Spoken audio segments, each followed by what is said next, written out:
Romans 11. God's mercy on Israel. I ask then, has God rejected his own people, the nation of Israel? Of course not. I myself am an Israelite, a descendant of Abraham, and a member of the tribe of Benjamin. No, God has not rejected his own people, whom he chose from the very beginning.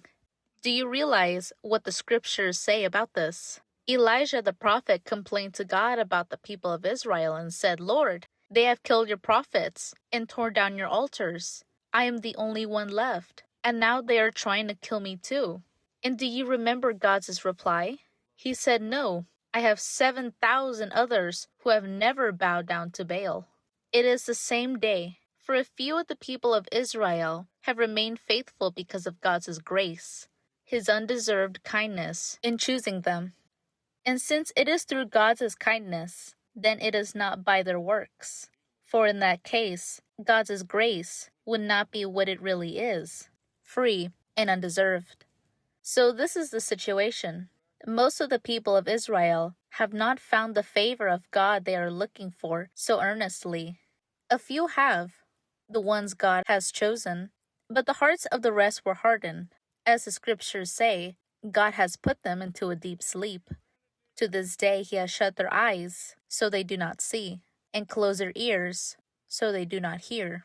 Likewise, David said, Let their bountiful table become a snare, a trap that makes them think all is well. Let their blessings cause them to stumble, and let them get what they deserve. Let their eyes go blind so they cannot see, and let their backs be bent forever.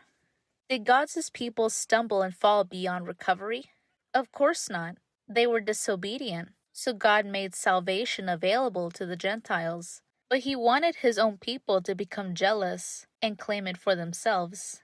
Now, if the Gentiles were enriched because the people of Israel turned down God's offer of salvation, think how much greater a blessing the world will share when they finally accept it. I am saying all of this especially for you Gentiles. God has appointed me as the apostle to the Gentiles. I stress this, for I want somehow to make the people of Israel jealous of what you Gentiles have, so I might save some of them. For since the rejection meant that God offers salvation to the rest of the world, their acceptance will be even more wonderful. It will be life for those who were dead. And since Abraham and the other patriarchs were holy, their descendants will also be holy, just as the entire batch of dough is holy, because the portion given as an offering is holy. For if the roots of the tree are holy, the branches will be too.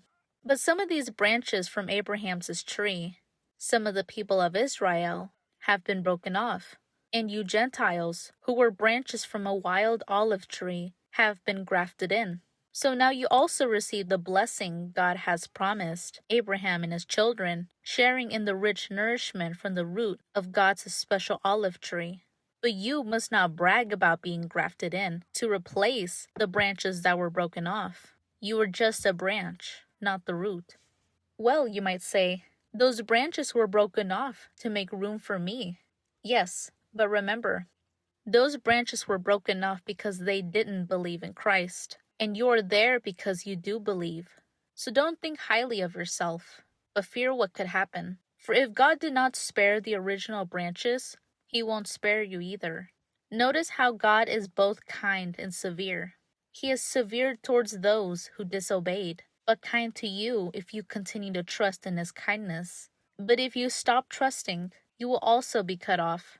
And if the people of Israel turn from their unbelief, they will be grafted in again, for God has the power to graft them back into the tree. You, by nature, were a branch cut from a wild olive tree. So if God was willing to do something contrary to nature by grafting you into his cultivated tree, he will be far more eager to graft the original branches back into the tree where they belong. God's mercy is for everyone. I want you to understand this mystery, dear brothers and sisters, so that you will not feel proud about yourselves. Some of the people of Israel have hard hearts, but this will last only until the full number of Gentiles come to Christ, and so all Israel will be saved. As the scriptures say, the ones who rescues will come from Jerusalem, and he will turn Israel away from ungodliness. And this is my covenant with them, that I will take away their sins. Many of the people of Israel are now enemies of the good news, and this benefits you Gentiles. Yet they are still the people he loves, because he chose their ancestors Abraham, Isaac, and Jacob. For God's gifts and his call can never be withdrawn. Once, you Gentiles were rebels against God, but when the people of Israel rebelled against him, God was merciful to you instead. Now they are the rebels, and God's mercy has come to you, so that they too will share in God's mercy. For God has imprisoned everyone in disobedience, so he could have mercy on everyone. Oh, how great are God's riches, and wisdom and knowledge! How impossible it is for us to understand his decisions and his ways. For who can know the Lord's thoughts? Who knows enough to give him advice? And who has given him so much that he needs to pay it back? For everything comes from him and exists by his power and is intended for his glory. All glory to him forever. Amen.